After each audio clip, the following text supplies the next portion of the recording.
Bonjour et bienvenue sur ma chaîne e-design. Comme à l'accoutumée, cette chaîne est là pour vous apprendre l'infographie, le design graphique de la base jusqu'à un certain niveau où vous pourrez vous-même vous débattre et travailler sans problème. Ok. La dernière fois nous avons parlé des calques et nous sommes dans la suite de ce tutoriel sur les calques. Merci de liker, de vous abonner et de partager. Surtout n'oubliez pas de liker, c'est très important. Ici donc nous continuons. E-design est là pour vous. La dernière fois j'ai dit nous avons un calque 0 qui est un calque de base, le calque d'en dessous, la feuille de papier de dessous. Nous avons les autres feuilles de calque en haut, ellipse 1 et par exemple un autre calque au-dessus. Qu'est-ce que j'ai dit? J'ai dit la dernière fois, une image est un agencement de plusieurs calques. Vous allez par exemple voir cette image, si je passe l'ellipse juste au-dessus, si on l'exporte, c'est-à-dire la faire ressortir en JPEG pour vous montrer, vous allez comprendre qu'il s'agit d'une image entièrement formée, fusionnée.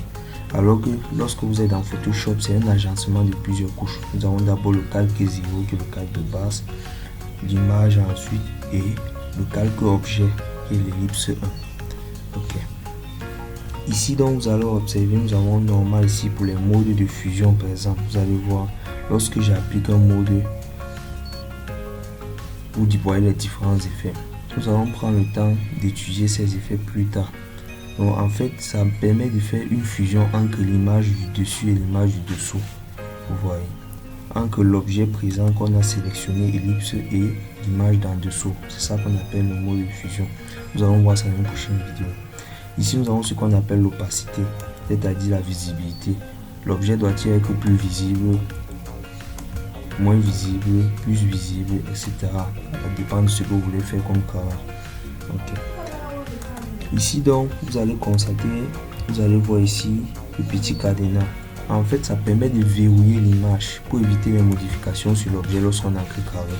Vous voyez, je double-clique mais je n'arrive pas à déplacer l'objet. Lorsque je déverrouille, par exemple, attendons arriver à ce niveau, je déverrouille, vous allez voir, je peux déplacer l'objet sans problème. Il y a certains cas où vous avez énormément de calques, il y a des calques dont vous avez fini la modification qu'il faut verrouiller entièrement. Ok. Ici donc, comme vous pouvez lire, lorsque vous approchez les flèches, vous essayez de lire. Je vous laisse le temps, vous allez prendre, vous vérifier tout cela et me faire des retours en commentaire. Ok. Continuons. À ce niveau donc, je voulais vous parler, il y a plusieurs types de calques. Nous avons les calques simples, les calques dynamiques, les calques de réglage. Bon, je vais vous montrer déjà, vous avez vu des calques simples qu'on peut constater, des calques simples. En deuxième position, je vous montre ce qu'on appelle un calque dynamique. En fait, ce qu'on appelle par calque dynamique, c'est un calque dans un calque, symbolisé par cet objet, ce petit symbole là juste à côté de l'image. Comment transformer un calque simple en calque dynamique? On fera ça tout à l'heure. Première des choses, double-cliquez sur cette image et vous allez constater que une deuxième fenêtre s'ouvre de côté pour vous permettre par exemple de faire des modifications. Si je mets par exemple un test là, vous allez voir par vous, mais un test là, un instant, l'ordinateur bug un peu. Test là, par exemple, je vais écrire quelque chose, je laisse même l'OM zoom là. Ok,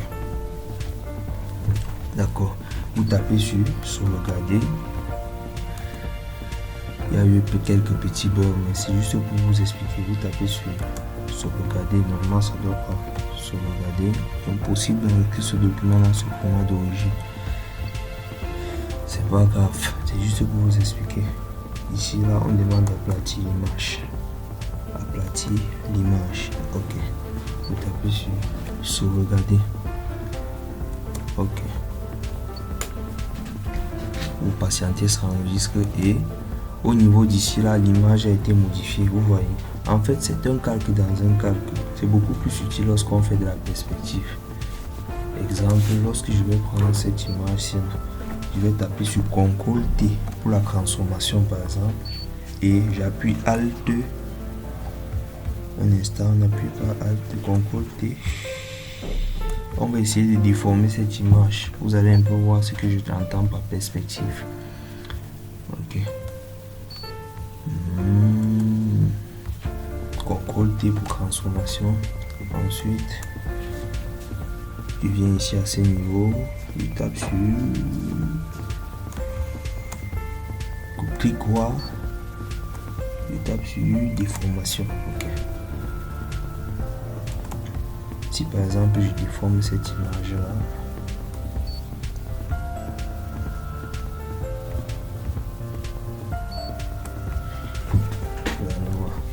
je forme cette image, cela n'a aucune incidence sur mon test. Pourquoi est-ce que je dis cela? Parce que mon test se trouve en fait en objet dynamique, donc mon test est régressé, c'est-à-dire vous allez voir ici par exemple j'ai déformé mon image, mais là le test se remet sur le cadre normal, l'image devient droite. À ce niveau donc, je peux faire toutes mes modifications et ici là j'applique des effets ou des déformations sur l'objet. Prenons le cas d'une télé. Si j'ai une image avec un plan incliné d'une télé, j'entre en objet dynamique, j'écris par exemple à l'intérieur de la télé les informations et à ce niveau, je peux déformer ou déplacer le plan comme je veux.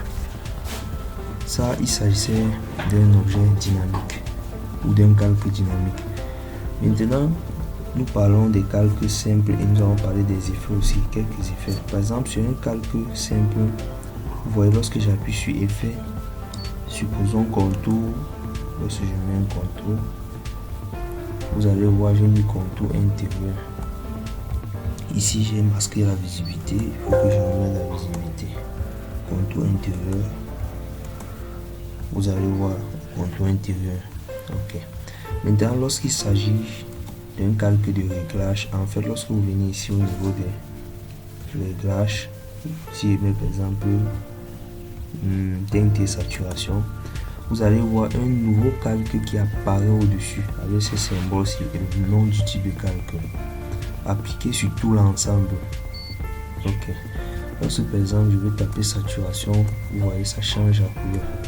Teinte, la couleur est en train de changer. Vous voyez, la couleur est en train de changer. Si je vais appliquer cet effet uniquement au calque ellipse, supposons, je viens ici ce petit symbole qui sert à dire applique-toi uniquement au calque en dessous de toi. Je fais comme cela et le tour est joué. Vous voyez, ça vient de s'appliquer uniquement à ellipse. Si je désactive, vous voyez la différence. Ok. Donc ça c'est ce qu'on appelle un calque de réglage. Pour ne pas faire durer la vidéo longtemps, nous allons voir la suite prochainement. Je vais couper à ce niveau. Merci de liker, de vous abonner et de partager.